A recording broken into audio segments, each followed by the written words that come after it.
seja muito bem-vinda a mais um episódio do HSVcast. Eu sou a Priscila França, enfermeira de Educação Corporativa do Hospital Santa Virgínia, e hoje o assunto é daqueles que fazem parte do dia a dia da assistência, mas que muitas vezes passa despercebido na sua complexidade, a terapia intravenosa. E para este bate-papo, eu recebo duas pessoas que são referência no assunto por aqui. Fernanda Peixeiro, nossa coordenadora de enfermagem e presidente da Comissão de Intravenosa, e Josias Braga, enfermeiro do recém-criado time de acesso difícil. Sejam bem-vindos.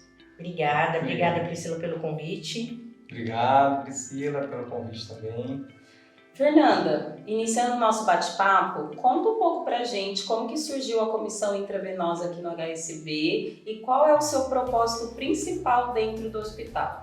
Bom, aqui dentro do hospital eu sou coordenadora de enfermagem da unidade de internação e do ambulatório de oncologia e a presidente da comissão intravenosa. Há 4 anos eu estou na instituição e a comissão ela veio surgir pela necessidade de a gente entender que é uma terapia extremamente complexa e hoje, né, Josias, eu diria que é o procedimento mais realizado dentro da assistência.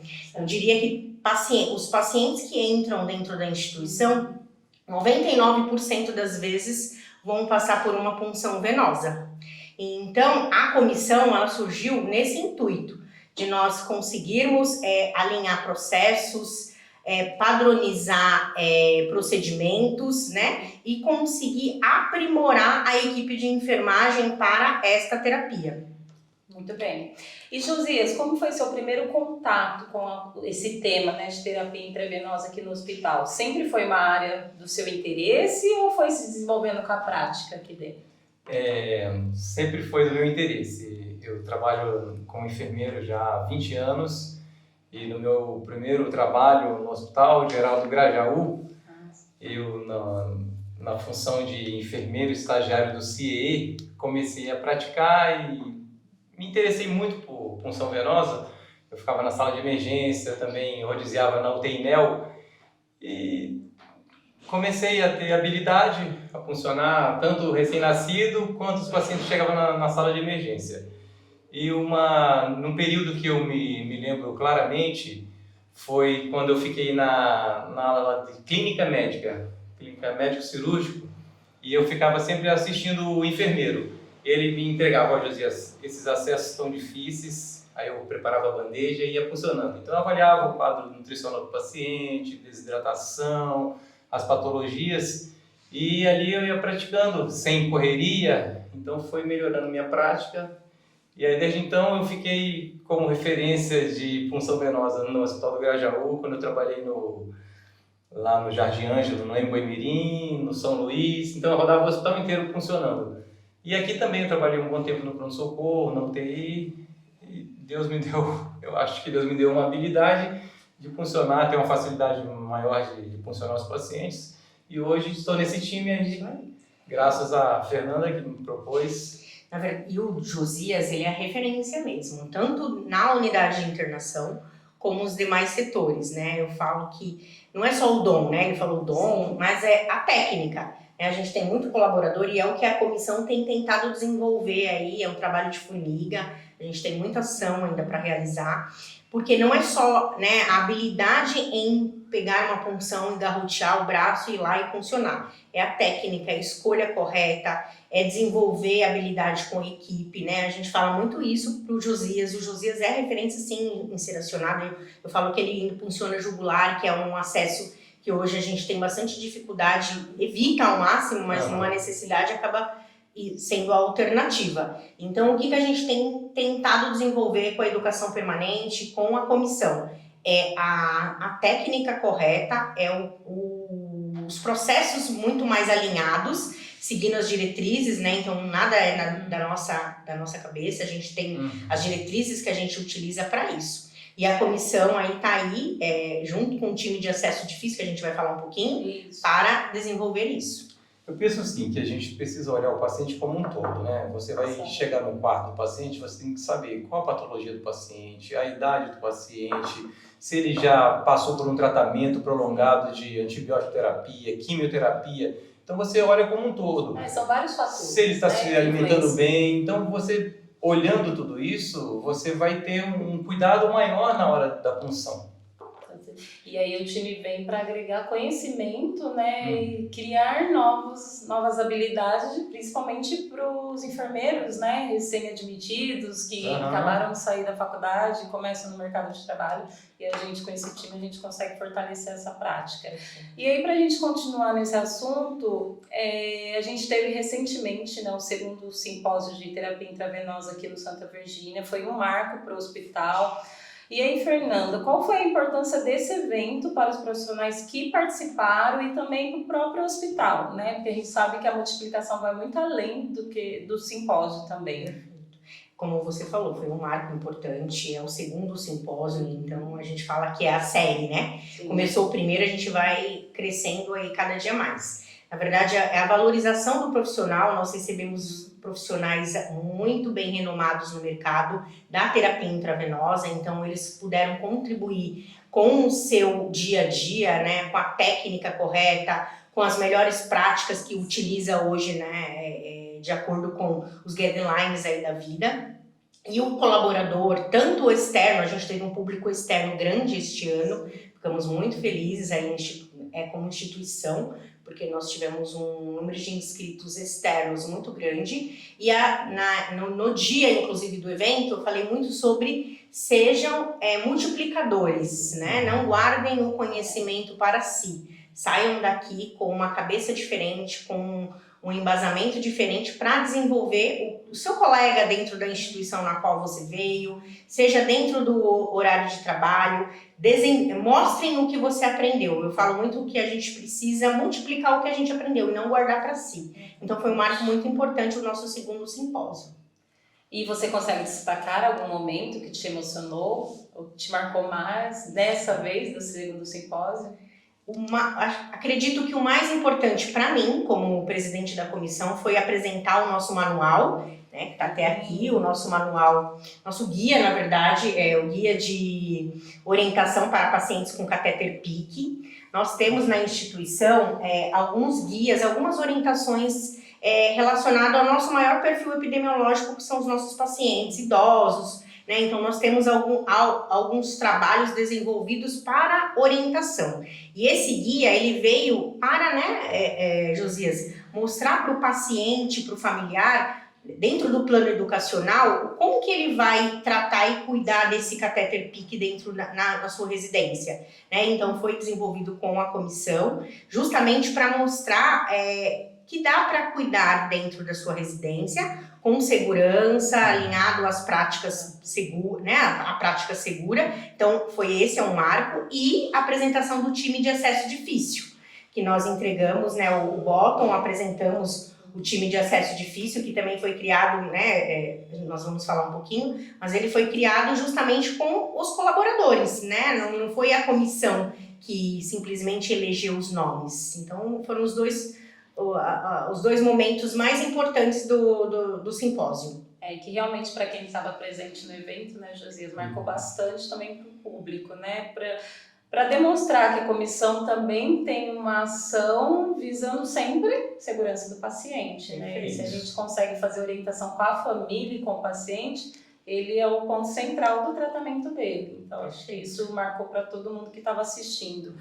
E sobre as boas práticas, auditoria e segurança do paciente, um dos temas abordados nesse segundo simpósio foi a auditoria. Na sua visão, Fernanda, por que esse acompanhamento é tão essencial pensando na segurança do paciente, que é o nosso foco, sendo o nosso cliente? A auditoria, eu diria que é onde a gente consegue determinar a qualidade que nós estamos entregando.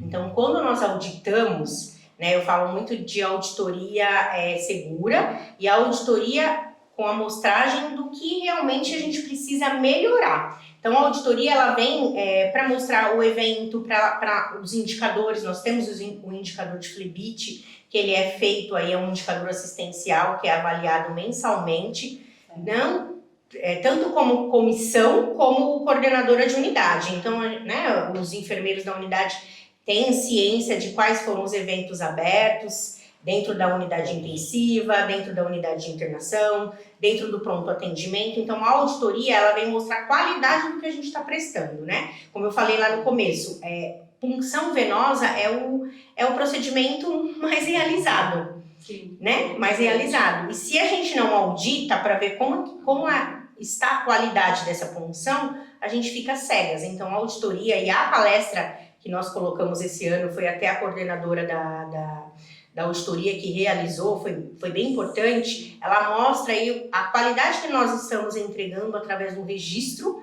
como nós estamos registrando essa anotação, essa punção que está sendo realizada. Temos muito a fazer, a gente consegue identificar ainda muitas falhas que podem ser melhoradas, e aí a auditoria vem para isso. E a gente faz, né, essa educação plena e continuada, porque a gente sabe sempre que dá para melhorar os processos.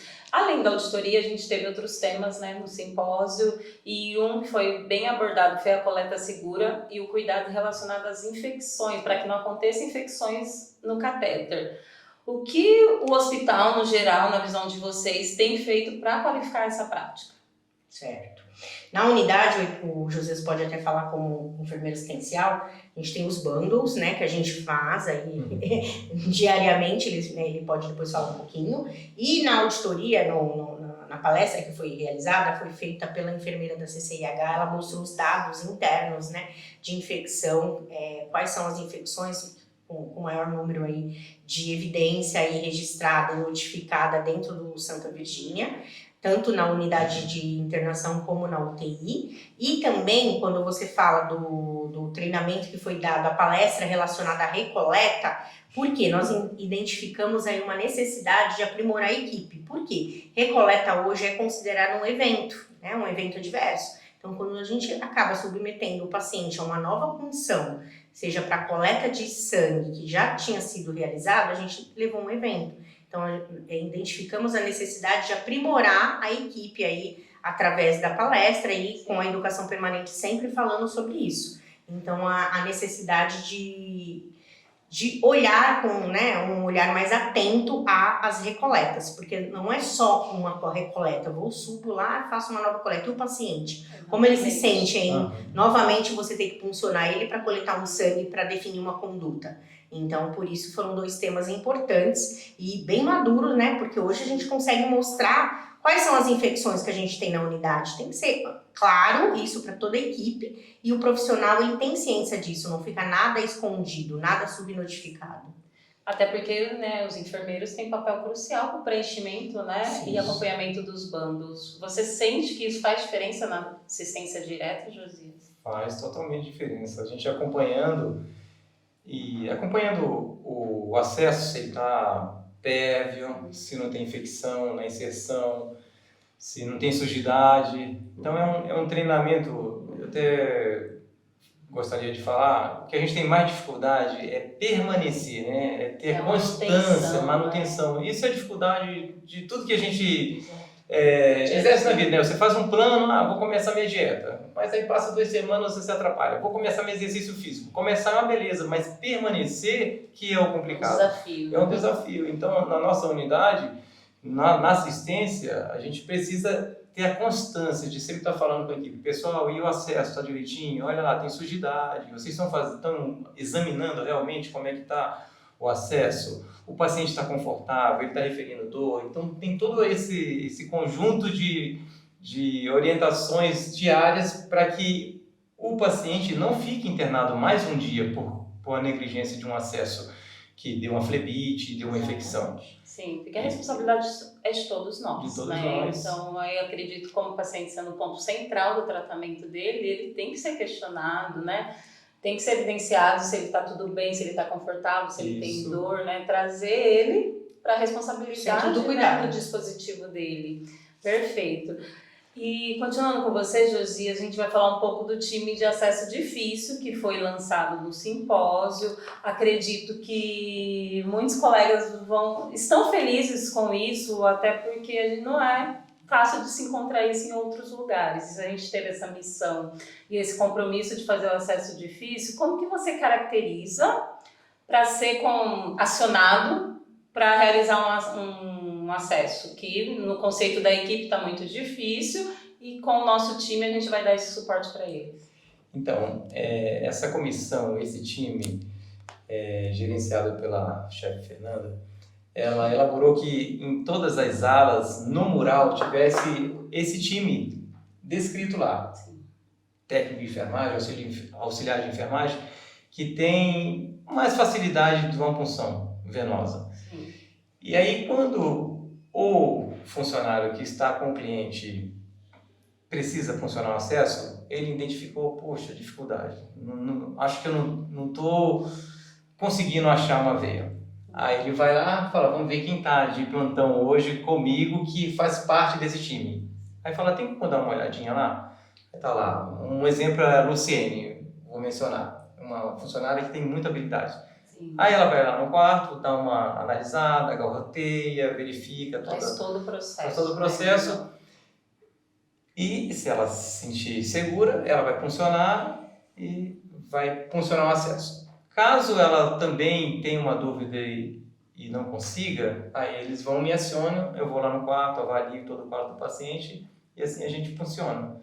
Entendi. Esse time, né, de acesso difícil, eu acredito que ele seja distribuído em todos os plantões, porque nós trabalhamos com plantão diurno e plantão noturno, né? Então, e essa visualização ali no posto de enfermagem seja bem acessível para que todos possam recorrer quando necessário. Mas esse time no geral, Fernanda, ele teve um preparamento técnico e emocional para isso? Foram pessoas que se voluntariaram ou que foram indicadas mesmo pelos próprios colaboradores? Perfeito. Como surgiu, né? Na verdade, a ideia era, inclusive, para aprimorar e conseguirmos desenvolver o colaborador tanto pelo dom que ele tem, mas como a técnica também. Então, foi feita uma pesquisa entre todas as áreas, em todos os setores do hospital. De forma que ele escolhesse, né? Então foi feita uma pesquisa, um Google Forms, e foi identificado o nome das pessoas que hoje o Josias colocaria como um colaborador que é referência no acionamento, porque nós temos aí pelo protocolo institucional 2 tentativas de acesso.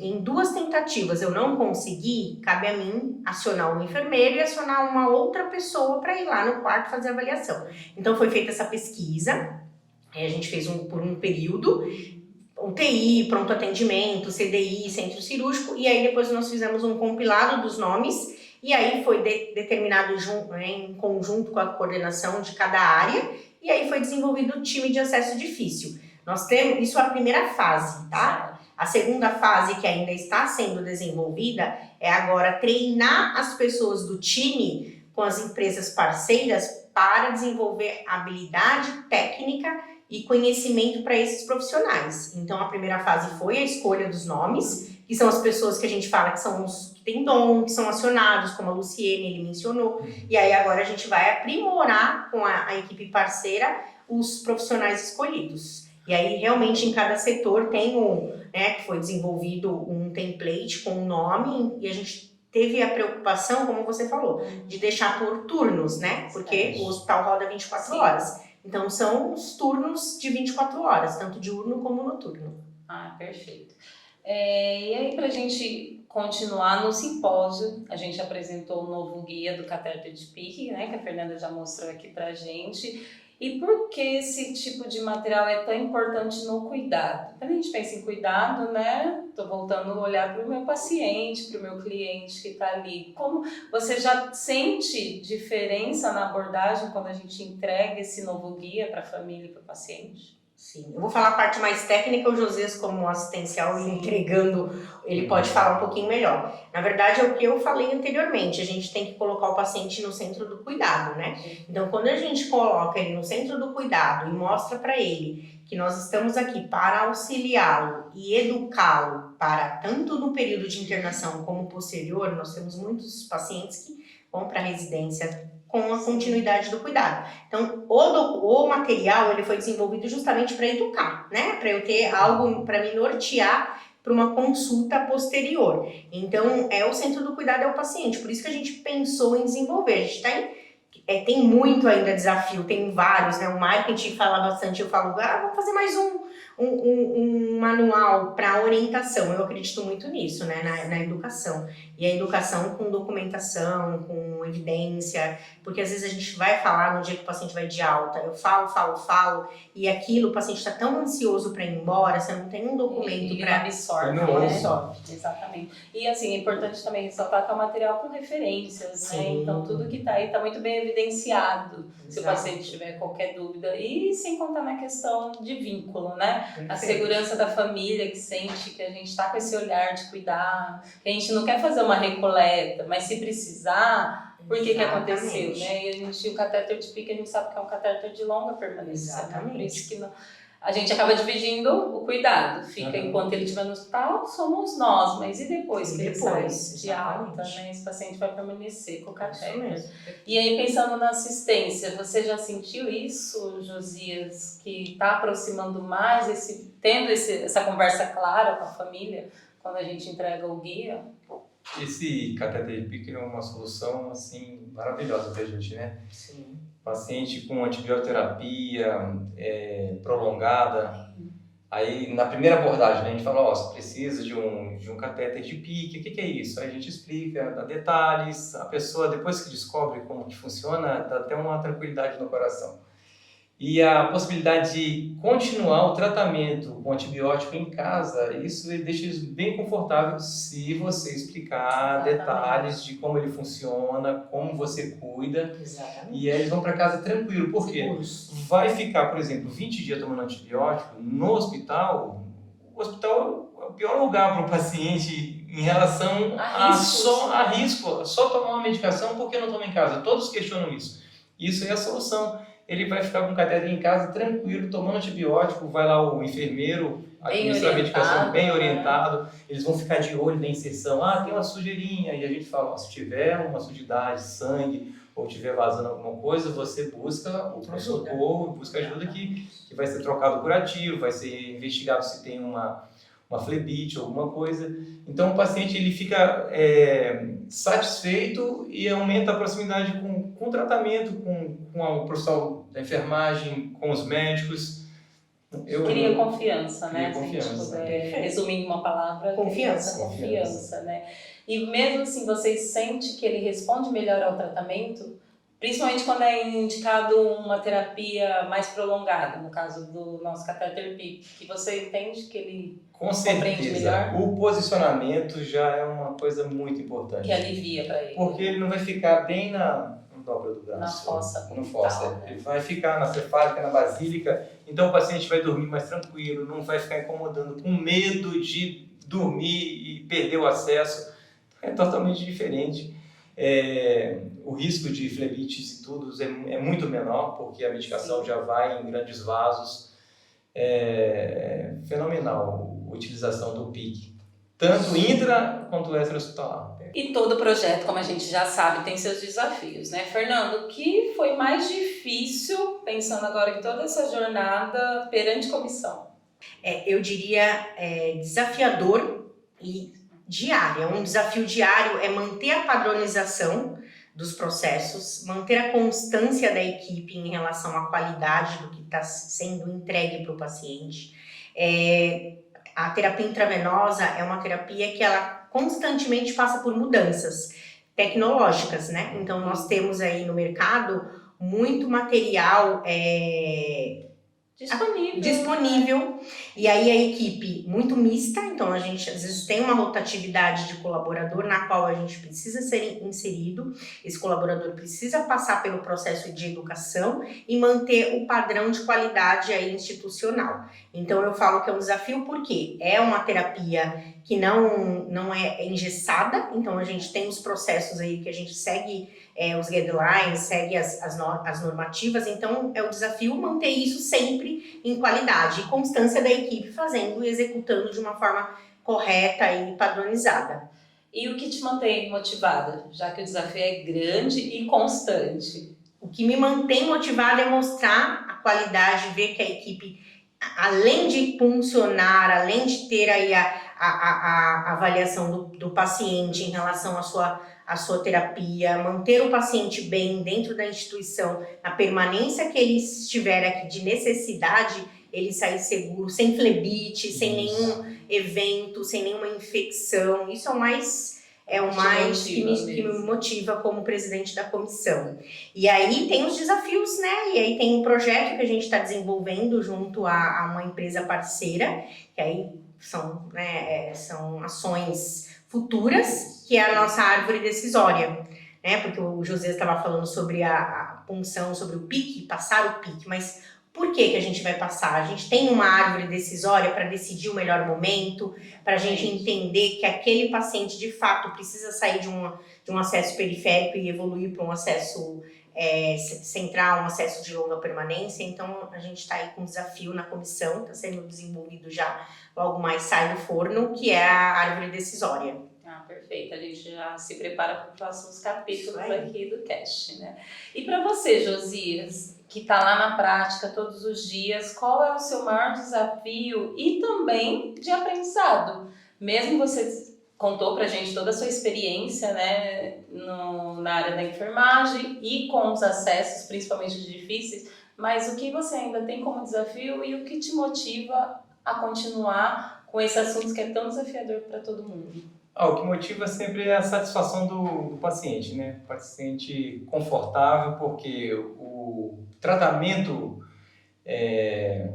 prometido pelo médico aconteceu no dia. Acabou o tratamento, 7 dias de antibiótico, o paciente vai embora. Essa é a satisfação. Eles ficam almejando chegar no último dia e encerrar a programação. E se a gente não faz a nossa parte de cuidar, de ter toda a atenção na explicação, no cuidado, na limpeza e tudo, com a equipe, ele não vai conquistar isso e vai ficar decepcionado com tudo. Exatamente. Então é importante a equipe toda estar alinhada nesse tratamento proposto para que o paciente fique super satisfeito. O dilema é o quê?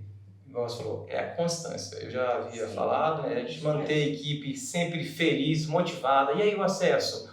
Então a gente sempre tem solução. Tem o fulano de tal que consegue funcionar. Então deixa o paciente tranquilo, porque se ela não conseguiu, furou uma vez, 2, não conseguiu, tem alguém que pode auxiliar e que vai dar certo. Então o paciente fica amparado. O foco principal é o paciente estar satisfeito. E para a equipe fica como um trabalho em equipe, né? Somos equipe multidisciplinares, então a gente entende que o time de acesso difícil, né? Engloba bem essa ênfase de trabalho em equipe em prol do quê? Do paciente, né? Nosso foco central. Gostaria até de salientar, foi mencionado do PIC, que ainda vai ser estabelecido, né? Quando e quando vai colocar o dispositivo. Se a equipe estiver toda alinhada com o tratamento e quando sair essa diretriz, o técnico que verifica lá, o paciente chegou ontem e está lá, 7 dias de um antibiótico aí bem potente, né? Sim. Falando assim. 7 dias, fala para o enfermeiro, olha, interessante, poderia passar um pique. Ele tem direção. Tem esse conhecimento, isso, né? Porque todos vão falar a mesma língua. Ele pode sugerir para o enfermeiro vai sugerir para o médico, em conjunto. Tudo embasado em uma diretriz. Exatamente. O que respalda, né? Deixa o profissional também mais consciente, ele já sabe que ele está respaldado por um protocolo, por uma diretriz, e tudo tem evidência de treinamento, né? Então as pessoas conseguem ter mais confiança. E aí é um ponto que eu puxo, quando o paciente sente confiança no profissional, a chance do tratamento ser 100% ótima, né? Durante a sua jornada no hospital, que seja na instituição, isso reflete, né, no final do tratamento. E para a gente fechar, eu queria pedir para vocês que vocês deixassem uma mensagem, né? Temos um público aqui, os nossos colegas estão nos assistindo. E por que investir em conhecimento e boas práticas pensando em terapia intravenosa? Faz diferença? Com certeza. Eu vou só falar uma frase, que é o nosso lema da nossa camiseta. Perfeito, infundindo soluções, cuidado e conhecimento. Então, esse é o lema da comissão da terapia intravenosa, agregar conhecimento com excelência e aprimorar a parte educativa sempre. É isso que eu quero trazer de mensagem para todo mundo e agradecer o convite. A gente que agradece. Eu agradeço também pela oportunidade. Incentivo que cada um continue na constância de conhecer mais, aprender mais, se unir para prestar uma melhor assistência em casa, com a sua família, no trabalho, em todos os lugares. A gente precisa continuar. E como vocês viram, a gente veste a camisa mesmo da terapia intravenosa e o objetivo é multiplicar cada vez mais e conscientizar que o nosso paciente merece e estamos aqui à disposição para prestar a melhor assistência com maior qualidade sempre. Perfeito. Muito obrigada, Fernando e Josias, por esse bate-papo. Foi realmente um bate-papo, acredito que tenha sido muito rico, né? As pessoas receberam informações importantes e realmente o que acontece aqui dentro do HSV e que nosso paciente consegue hoje ter esse cuidado beira-leito enquanto ele está aqui com a gente. E obrigada a você que acompanhou mais um episódio do HSVcast, o Papo de Saúde do Hospital Santa Virgínia. Se você gostou, compartilhe com os colegas e continue nos acompanhando. Até breve!